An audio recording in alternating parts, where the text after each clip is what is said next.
The Night Under the Sky. It was the first night of the school holiday.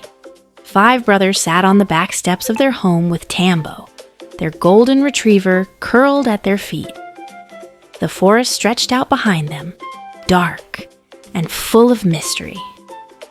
"Let's camp out tonight," Jabari said suddenly, gazing at the stars beginning to appear. "In the forest?" asked Kazi, his eyes lighting up. Theo raised an eyebrow. "Mama and Papa will never allow it." But Mama, overhearing from the kitchen, poked her head out with a smile. "Only if you stick together, build a safe fire, and be back by sunrise." The boys erupted in cheers. Within an hour, they had packed essentials: sleeping bags, water bottles, a flashlight, a notebook, snacks, matches, and even a small cooking pot. Tambo wagged his tail furiously, ready for adventure. They marched into the forest, guided by moonlight and the familiar trail past Five's fort, their treehouse. After a short hike, they reached a wide, open space near the dry riverbed, perfect for camping. Theo, as the eldest, led the setup. Jabari collected firewood. Balo cleared a circle for the fire pit. Kazi arranged the sleeping mats in a circle. Moody danced around with Tambo, pretending to be a forest explorer. Soon, a small, warm fire crackled. Shadows danced across the trees. The boys sat close, munching on roasted maize and telling stories. "Did you know," said Kazi between bites, "that fireflies are actually beetles and not flies?" "No way," Moody said, chasing one as it blinked past. Theo pulled out the notebook. "Let's write down everything cool we see tonight." As the night deepened, strange forest sounds came alive. Crickets chirping, owls hooting, and the soft rustle of leaves in the breeze. It was peaceful but mysterious. Suddenly, a loud howl echoed through the trees. Everyone froze. "What was that?" Balo whispered. Tambo barked once, ears alert. Theo turned on the flashlight and shone it toward the sound. The light revealed 2 glowing eyes in the dark. "A hyena?" Moody gulped, but then the creature stepped forward. It was a curious bushbaby, its big round eyes blinking in the light. Everyone exhaled. "That scared me," Jabari laughed, tossing a maize cob to the edge of the camp. They watched the bushbaby scamper off into the dark.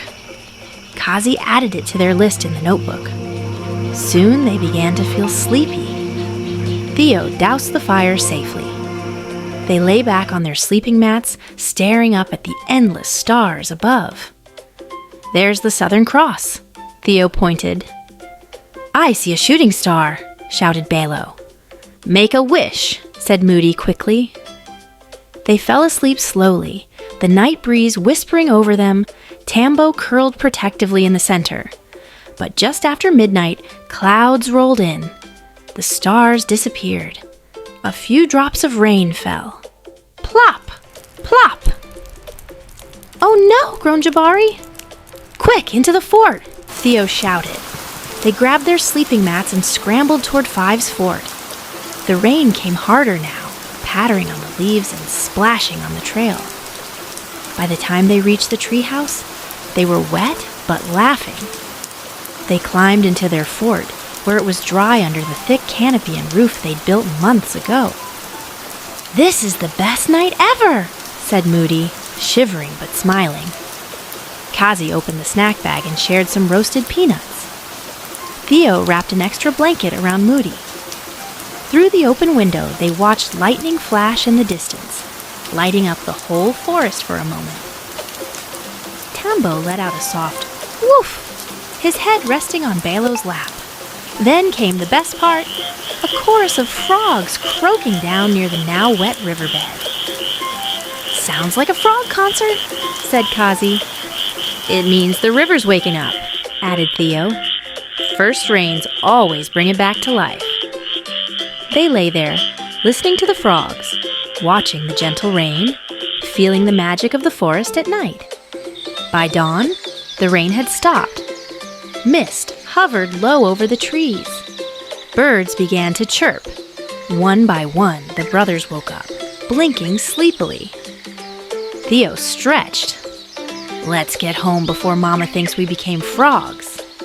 They left the fort, following the trail home, the morning sun peeking through the leaves. Tambo ran ahead, barking happily. When they reached home, Mama was waiting at the back door with warm porridge and smiles. "Sleep well?" she asked.